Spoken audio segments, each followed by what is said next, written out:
Chers amis de la toile et des tableaux de maths, salutations respectueuses. Avant toute chose, j'encourage vivement celles et ceux qui hésiteraient encore à franchir le pas et s'abonner à la chaîne. De cette manière, vous donnerez plus de visibilité à ce travail qui n'en demande pas mieux. Aujourd'hui, ouverture d'une rubrique spéciale consacrée aux fameuses parties dites immortelles. Et une partie immortelle, qu'est-ce que c'est ? Comme il n'existe pas de définition établie, je vous donne la mienne. C'est une partie inspirée dans sa réalisation de la première partie immortelle officielle, disputée à Paris en 1851 entre Adolf Anderssen et Lionel Kieseritzky.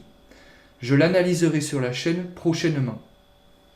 J'ai choisi aujourd'hui, en modeste soutien de toutes les victimes de la récente guerre, de vous présenter l'immortelle ukrainienne disputée le 9 juillet 1937 au championnat d'Ukraine et qui a opposé Yefim Korczmar, triple champion d'Odessa et maître international d'échecs, à Yevgeny Poliak, bon joueur qui annula tout de même une partie contre le grand maître Isaac Boleslavski en 1942, 5 ans plus tard.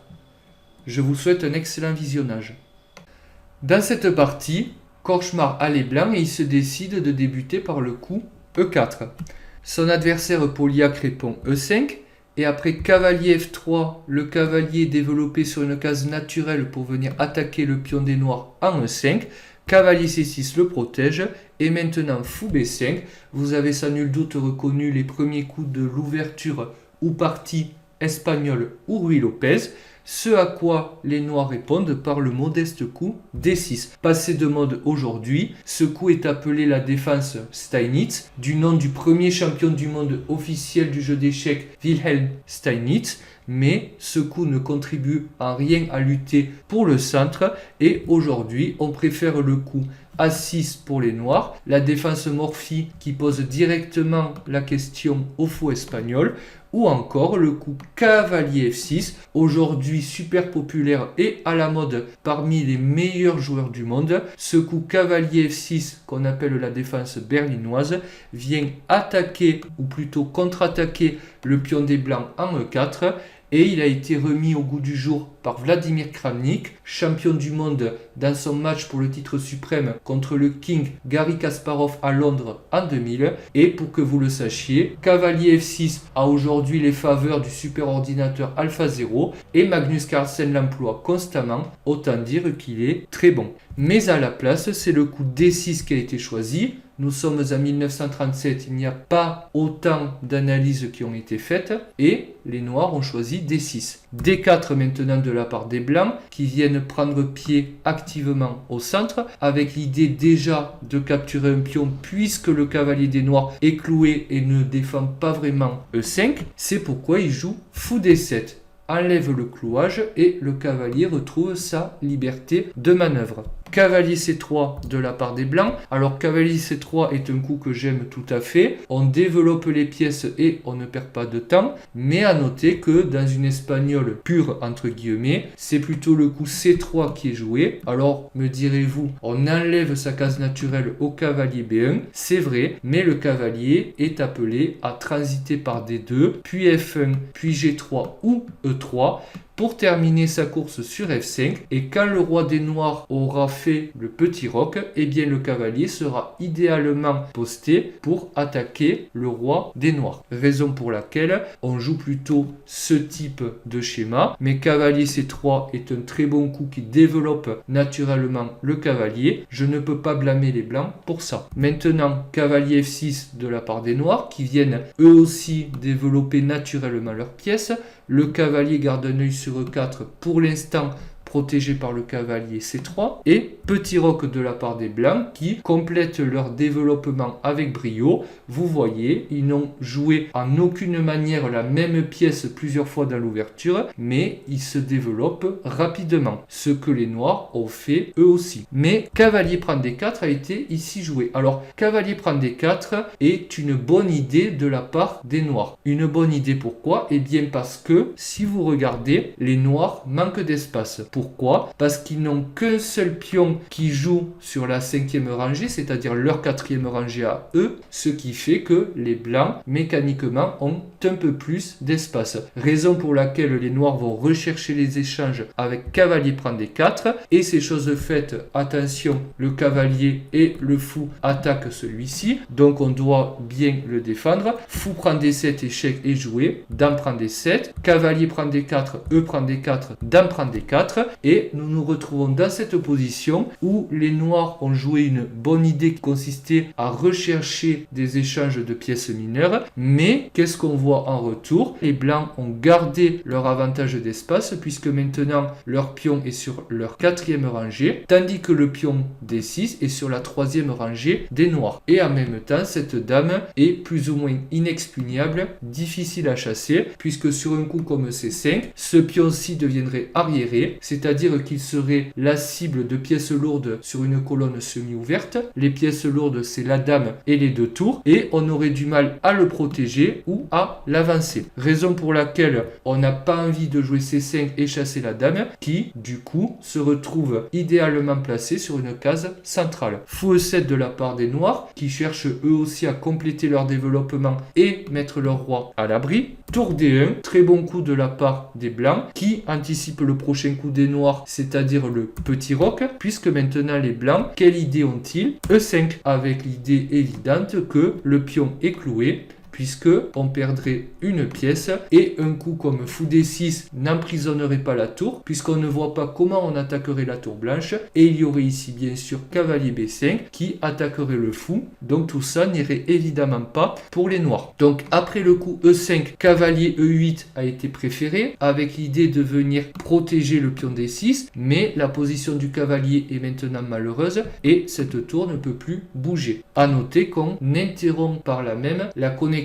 entre les 2 tours, élément essentiel du milieu de jeu. Fou F4 de la part des blancs, qui ne se pressent pas pour prendre ce pion toujours cloué et améliorent leur développement. Ils accroissent la pression sur le pion D6 et eux, ils mettent bien leur tour en liaison. Donc un jeu parfait pour l'instant de la part des blancs. A5 de la part des noirs, on peut se demander mais quelle est l'idée de ce coup? En fait, il est difficile de trouver autre chose à jouer pour les noirs qui manquent d'espace. Et l'idée de A5, c'est quoi? Eh bien, c'est en fait de faire ce qu'on appelle coulisser la tour, faire un coulissement de tour. La tour va venir sur A6 et de A6, elle va protéger le pion en D6. Donc, les noirs jouent de façon un peu acrobatique, mais il est difficile de proposer autre chose pour eux. Tour D3, les blancs font pareil, ils vont faire coulisser leur tour pour le coup sur l'aile roi, ou ils vont s'en prendre au roi des noirs. D'accord? Donc maintenant, tour A6, les noirs continuent dans leur idée, et ils vont peut-être également jouer la tour par exemple sur C6, pour essayer de la rendre un peu plus active, tout en protégeant le pion D6. Et maintenant, tour E1 de la part des blancs, qui auraient également pu venir par exemple sur D1, pour tripler sur la colonne D et rajouter de la pression sur le pion D6. A noter que si on enlève cette tour, il y en aura toujours une derrière la dame pour aider à mettre de la pression sur D6, mais à la place c'est tour E1 qui a été joué avec l'idée d'échanger au plus vite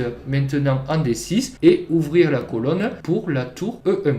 Dame F5 de la part des noirs et maintenant cavalier D5. Maintenant qu'on a complété notre développement, qu'on s'est développé plus ou moins à la perfection, et bien qu'est-ce qu'on fait? Deuxième phase, on améliore la position de nos pièces. Et le cavalier vient sur la superbe case centrale en D5, attaquer le fou en E7, de telle manière que si on le prenait, imaginons qu'on joue un petit coup pour rien, cavalier prend E7, échec, fourchette sur le roi et la dame. Donc évidemment, ça n'irait pas du tout. C'est pourquoi après cavalier D5, fou D8 a été joué, mais maintenant la position des pièces noires est plutôt malheureuse. Ce cavalier certes protège D6, mais on préférerait l'avoir ailleurs. Cette tour ne peut pas s'exprimer et ce fou fait un job de défense, mais là encore on aurait préféré l'utiliser ailleurs et cette tour, ma foi, est un peu excentrée et on va voir que tout ça, ça va être la cause des futurs problèmes des noirs. Maintenant, E prend D6, cavalier prend D6 et tour G3. Donc comme on l'a dit, on va faire coulisser la tour qui vient se placer passer en face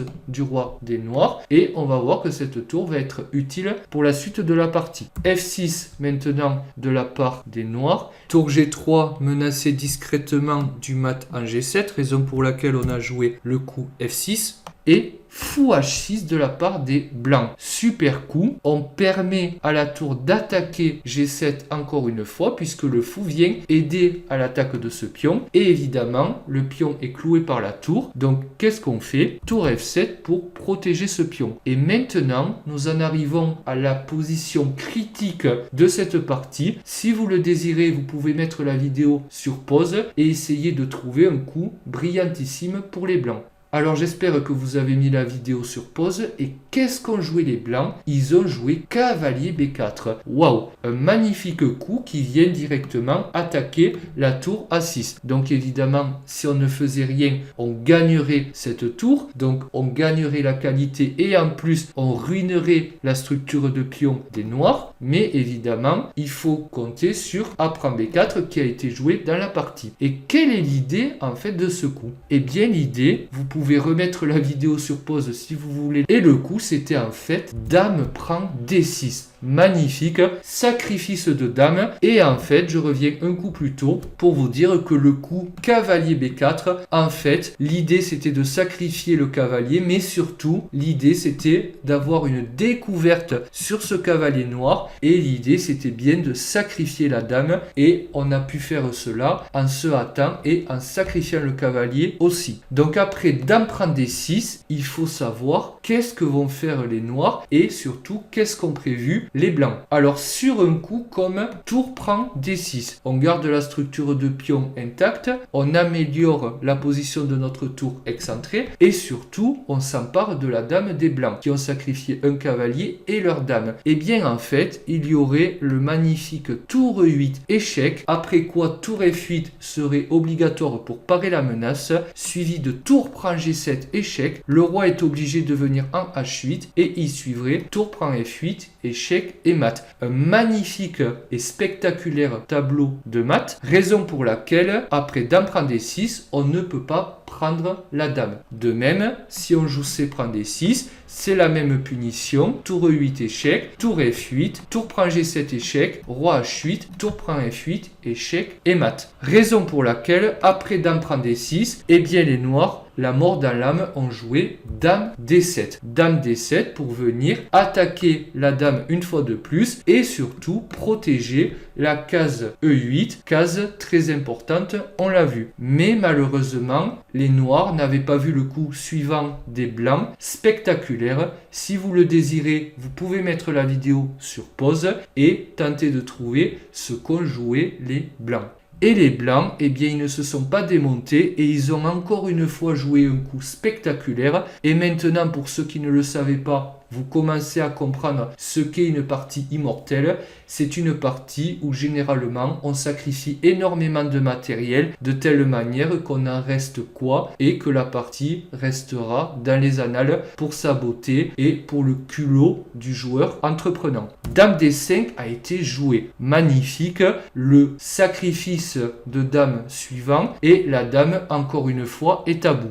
En effet, sur l'acceptation évidente du sacrifice par dame prend D5, toute l'idée est d'avoir dévié la dame de cette case importante en E8, raison pour laquelle nous pouvons maintenant venir sur cette case avec notre tour délivrer un échec. Les noirs sont obligés de jouer tour F8 pour parer cet échec. Quoi d'autre? Ils n'ont pas le choix. Et en fait, toute l'idée, c'est qu'on a dévié la tour de la case G7, raison pour laquelle nous pouvons maintenant venir jouer tour prend G7 échec. La tour ne protège plus la case G7. Et après roi H8, tour prend F8 échec. Vous le voyez, le cauchemar continue pour les noirs qui, dans un ultime élan, peuvent encore jouer dame G8. Mais tout cela ne change pas grand-chose puisqu'après tour G ou tour F8 prend G8, échec et mat, un tableau de mat extraordinaire. Donc, on comprend qu'après dame D5, les noirs ne se soient pas précipités sur la dame généreusement offerte, mais qu'ils aient joué à la place roi F8. Le roi maintenant vient lui-même protéger la case E8 et ils viennent en même temps enlever leur tour du clouage exercé par la dame blanche depuis D5.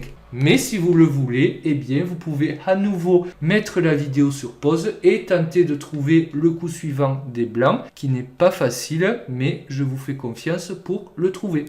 Et les blancs, en fait, ils ont à nouveau joué un coup fantastique. Ils ont joué tour prend G7. Et en fait, ils s'en fichent de leur dame. Ou plus exactement, leur dame n'est pas en prise. Alors, on va le voir après puisque c'est ce qui a été joué dans la partie. Mais supposons, pour commencer, tour prend G7 semble gagner la qualité. Mais en fait, on ne va surtout pas récupérer la tour qui est clouée de façon absolue, mais on va prendre la dame des noirs, on va gagner la dame et la tour par la même occasion qui, comme je vous l'ai dit, est immobilisée, ne peut pas jouer à cause du clouage. Le seul coup pour retarder cette échéance serait fou E7, mais dame prend E7, échec, roi G8 et dame prend G7, échec et mat. Raison pour laquelle après tour prend G7, on comprend bien qu'on ne peut pas prendre cette tour et à la place, eh bien, les noirs ont relevé le gant et ils se sont emparés de la dame des blancs. Mais malheureusement, eh bien, vous pouvez à nouveau mettre la vidéo sur pause et tenter de trouver le dernier coup de la partie, coup après lequel les noirs ont abandonné. Et ce coup, eh bien, j'espère que vous l'avez trouvé, c'est le coup fantastique tour G8 échec. Superbe, on offre encore une tour, après le cavalier, la dame plusieurs fois, la tour plusieurs fois. Et bien maintenant, on joue tour G8 échec. On voit que les noirs ne peuvent pas fuir via la colonne E puisque la tour E1 veille au grain. Et en fait, qu'est-ce qu'on est obligé de faire après ce double échec? Eh bien, c'est de prendre la tour en G8, mais maintenant cela se heurterait à tour E8 échec, le même thème, après quoi tour F8 serait forcé et maintenant tour prend F8, échec et mat, le fameux mat de l'opéra. Et pour ceux qui ne savent pas ce qu'est le mat de l'opéra, c'est le même mat qui a été joué à la fin de la fameuse partie de l'opéra que, évidemment, je me ferai fort d'analyser sur cette chaîne. Voilà, donc cette partie, cette vidéo est maintenant terminée. Dans cette position, après le coup tour G8 échec, les noirs ont abandonné. Donc cette vidéo est maintenant terminée. J'espère qu'elle vous a plu. Si c'est le cas, n'hésitez pas à vous abonner à la chaîne si pas encore fait. Lâchez un petit pouce bleu, ça fait toujours plaisir. Et moi, je vous dis à très bientôt pour une prochaine vidéo. Ciao, ciao!